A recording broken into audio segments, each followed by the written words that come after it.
Welcome to another episode of The Brand Called You, a podcast and podcast show that brings you leadership lessons, knowledge, experience, and wisdom from thousands of successful individuals from around the world. I'm your host, Ashutosh Garg, and today I'm delighted to welcome a wellness entrepreneur from Estonia, Mr. Kaur Lass. Kaur, welcome to the show. Yeah, thank you very much, Ashutosh. I'm happy to be here. Thank you. Kaur is the co-founder of Wellness Orbit, which is the world's first fully digital mental wellness gym for teens. So, Kaur, let's talk wellness and Wellness Orbit now. Tell me about this venture and what led you to start it. Well, I think the biggest things that we see in today's world is that quite many people are stressed, burned out, and have mental health problems. Mm-hmm. And while we have started to talk about problems, we actually have totally forgotten to talk about our normal state of mind, which means that you have a calm mind, which allows you to work well, which allows you to be engaged with the task you have at work, and which also allows you to be productive. Mm-hmm. So instead of focusing on this illness side, we decided that we actually need to teach to people and employees in workplaces what it means to keep your mind healthy and well. Right.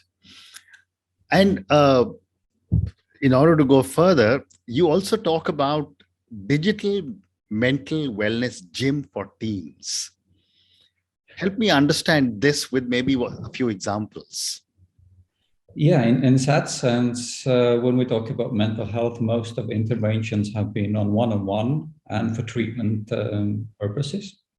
And as the approach is proactive or for the healthy people, since the question was that how can we scale it up? Mm-hmm. And one of the logical things is that as I am from Estonia, where everything is digital, from even we have a digital voting in our country, okay. Even our government works fully digitally. So our approach was that how can we make this mental wellness approach or mind health approach digital? And we decided that for this, we need actually several components. It's not enough to have a great video, but you also need to have quizzes and feedback. What is your actual situation? For example, we have a quiz which allows you to, when you answer it, it allows to get you a score. How well can you keep your focus on the task you choose? Which is actually a key thing when you are working, because if your kind of a mind is wandering around and you're not able to focus on a single spot, then it's very easy that you actually lose the point of work that you're doing, and which means that work becomes distracted and stressful. So in that sense, we added up videos, we added up quizzes, we added up workbooks, and then made a fully digital solution, which everyone can use 24/7 wherever they actually have a need for it. And would you be able to share some work that you're doing with any client, without any names, of course, and how the digital wellness gym works? Well, it basically works so that a company, usually, we have also some state customers, but it's mostly B2B solution. Even private persons can also take our courses, and the price level is relatively low. Right. So everyone can take it, but its orientation is B2B, which means that our organization or a company joins its team and then invites people, and it's fully programmed so that it just insert email addresses and then people can join this training. And first it takes a self-evaluation test. Everyone gets a private account. So every person in the company has a private feedback in the private account. It's not the same solution for everybody, but basically it's programmed so that everyone can have a private account. And once it takes a test to get the feedback, what is in this course is something that they should learn and focus upon, related to their own, for example, stress situation or ability to focus. And then based on that, they can take courses, which are consisting of 5 different video sessions, which explain it's sometimes quite complicated topics like burnout. For example, they take it to apart so that there are graphics and very good illustrations, and there is kind of a one-on-one approach where the coach is actually explaining everything to you in depth. And then you can understand this very complicated topic in a more simple way. And we teach you intrapersonal skills, which means skills that you can use to lead your mind with. Because usually, for example, when we want to write, we have a tool. Correct. When we want to send SMSs, we have a tool. But when we have a work situation or a life situation where we need to solve something independently, the only tool is here. Yeah. We have no external tools. And intrapersonal skills are about inner tools, about leading your awareness, leading your emotions, leading your thoughts, and choosing how to behave in any situation so that you don't react, but instead you respond in an aware or a conscious way. And this aware and conscious approach of interpersonal skills is a key here in those trainings. And then, of course, after each video session, we have a quizzes which are based on the topic of the session. So you get the feedback, did you understand things correctly? Because what we see very clearly is a huge misunderstanding in today's world. People think that they have heard something about mental health and mental wellness. But usually they have only heard about problems, but not about how to keep your mind well. And thus our orientation is actually giving you tools to keep your mind well. And then you also have a workbook which you can print out, and then you can make your individual plan, and you can follow, for example, your stress situation during a whole month. And based on your notes, you see where your problem is. And then you can make corrections. And if you have questions, you can go back to the video or quizzes or a self-evaluation and get the feedback how to solve your individual problems so that you can be better. And, you know, Kaur, I'm not an expert on mental wellness, but one of the first things that I have seen when I've spoken to so many different people is a diagnosis. Someone has to be able to diagnose that I have stress or I have some other challenge which needs to be addressed. Who does that before we reach out to Wellness Orbit? Well, in that sense, my point is that we deal with people who are not diagnosed yet and who don't need any diagnosis because they are well. Okay. Which means that our solution actually is for every person out there, every employee who still is well. When you are already of a need of a diagnosis, and for example, our quizzes which evaluate your stress and burnout situations can bring out that you need to actually, because your stress and burnout level is so high, that you already need to contact a psychologist if it's kind of a lower, or if it's really high, then it points out that you need to contact a psychiatrist. And then you really need a medical intervention if you have a serious problem like depression or anxiety. But before depression or anxiety develops, then there is a huge problem which is unaddressed. One of the key issues of mental health problems related to work is actually a very simple one. Those don't develop overnight. It's not so that at one day you are feeling well and everything is great. And next day you come to work and you are really stressed, and the day after you burn out. It's never this way. What usually happens is that when you come to a workplace, stress starts to build up very, very, very slowly.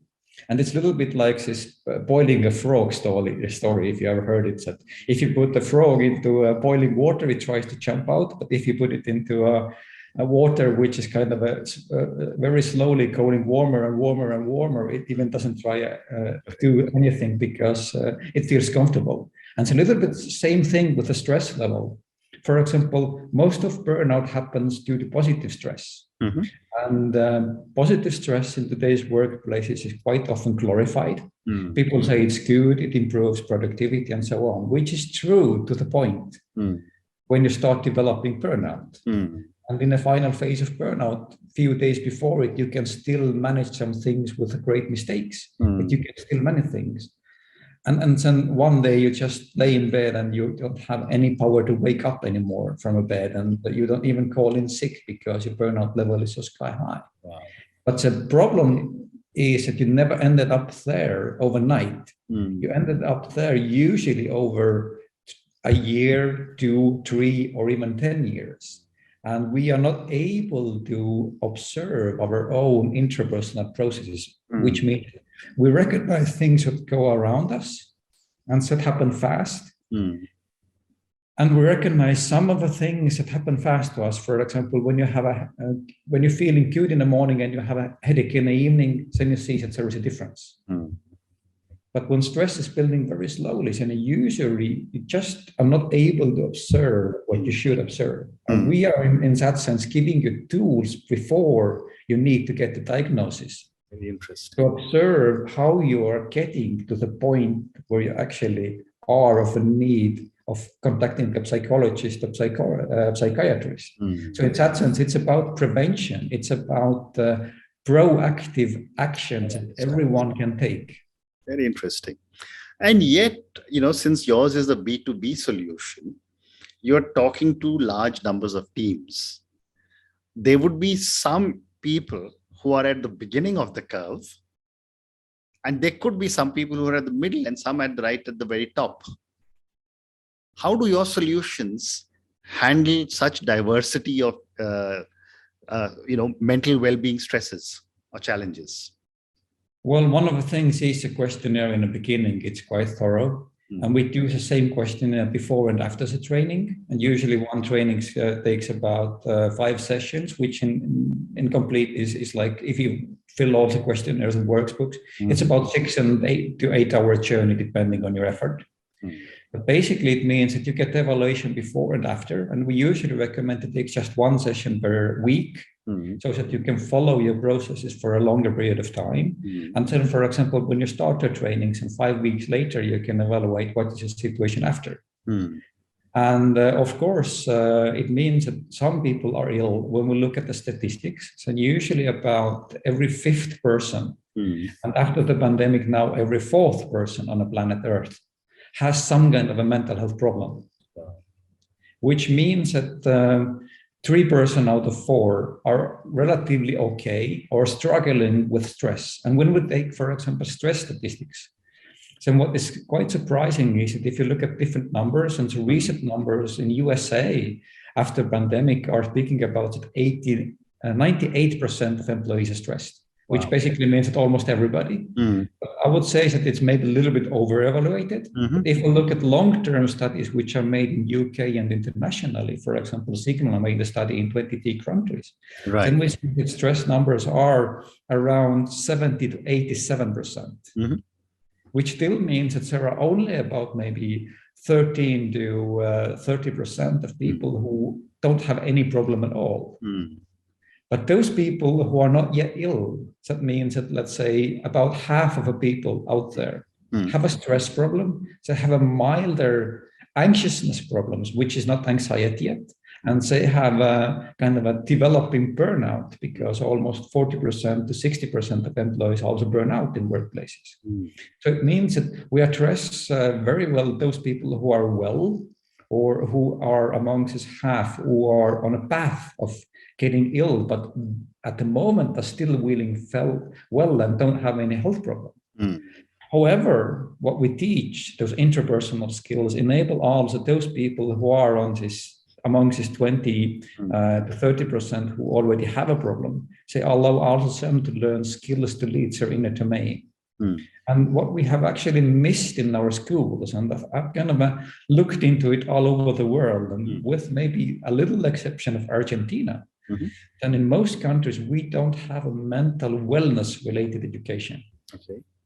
And we also don't have a financial education, which also means, for example, in the current situation where inflation is sky high, prices are getting higher, pressures at workplaces to perform better whilst we have had a pandemic and had many problems are kind of growing and growing. So external pressure is growing, and people don't have skills to lead their resources internally or financially.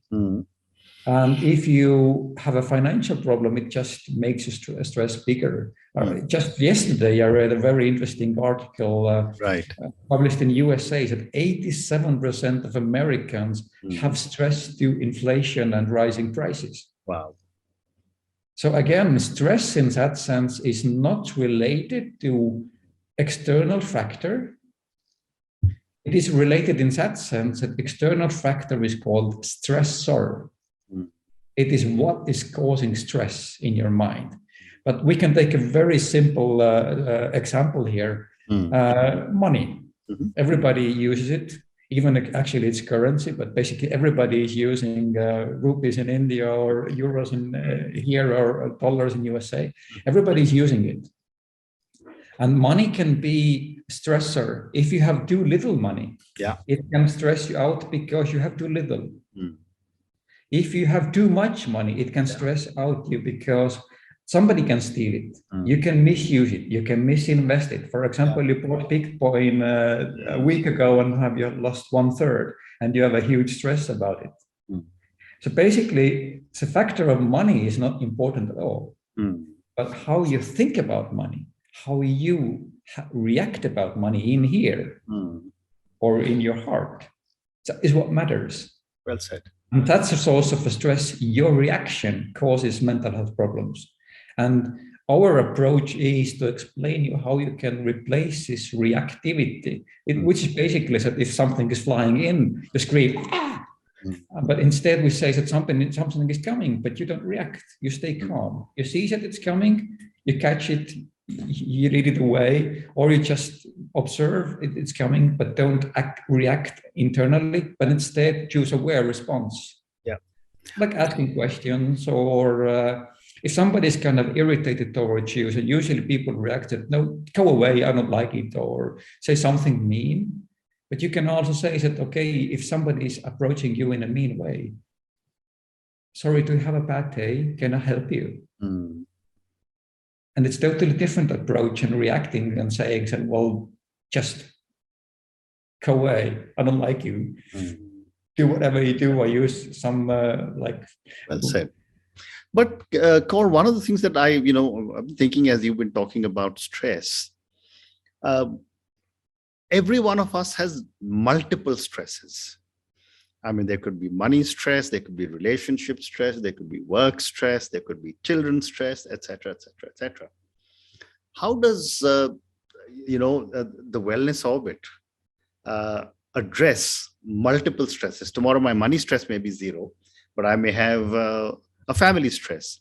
Day after, my family stress may be zero, and I may have a work stress.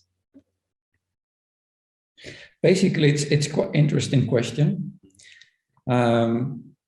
What usually people have a misunderstanding of is that, yes, there is endless amount of stressors.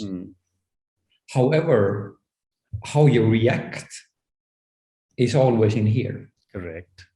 So it doesn't really matter if it's your phone, which is not working correctly, that is stressing you. Is it your kid who's having bad grades that is stressing you?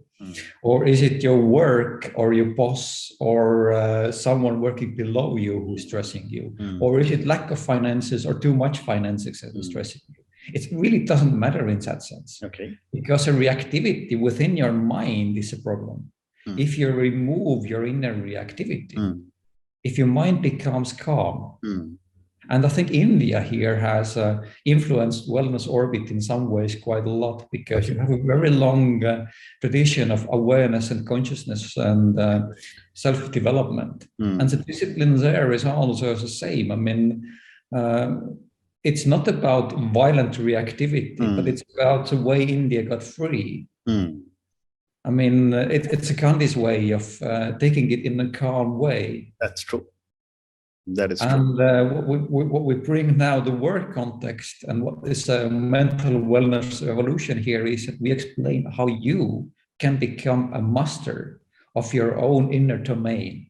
So that means that if you lead the processes within here, and if you use your goodwill and your heart, then connecting your mind, your thoughts, your emotions, your awareness, and your physical activity into holistic one is actually the approach that we have that is giving you freedom. Yes. So in that sense, it doesn't really matter what is stressing you or what is a stressor.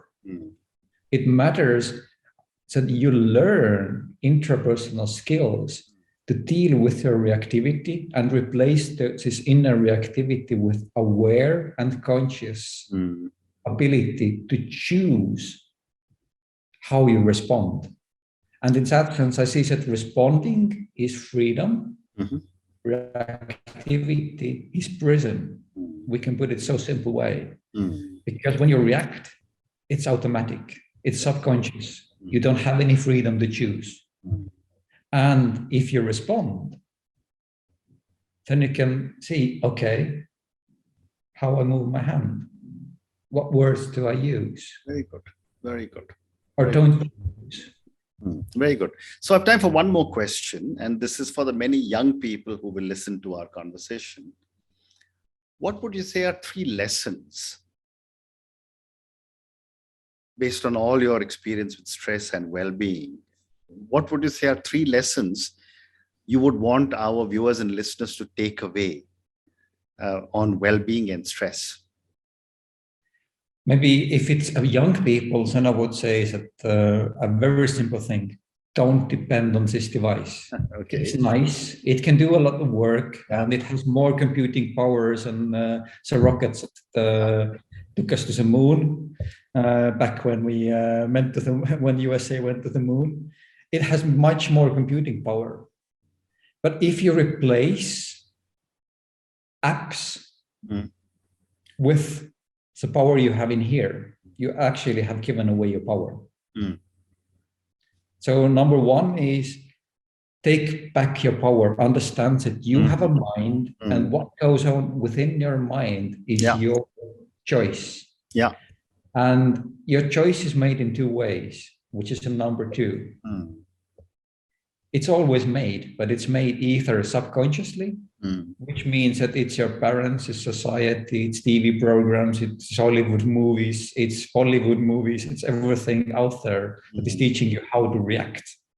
Or it's made in a conscious way, which is totally different approach, which means that you choose how you respond instead of reacting.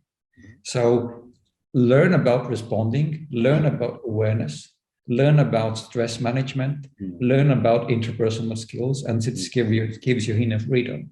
And my point number 3 is that if you want to have a great career, then it's very easy for everybody to complain about things around them. Correct. It's very easy to complain that someone else is guilty of something. But actually, how you react or how you respond is your choice. Yes, there are always endless amount of problems, but there is 2 ways of looking at problem. One is that there is a problem and the problem is a problem. End of the story. And you focus on a problem, which actually don't take you anywhere.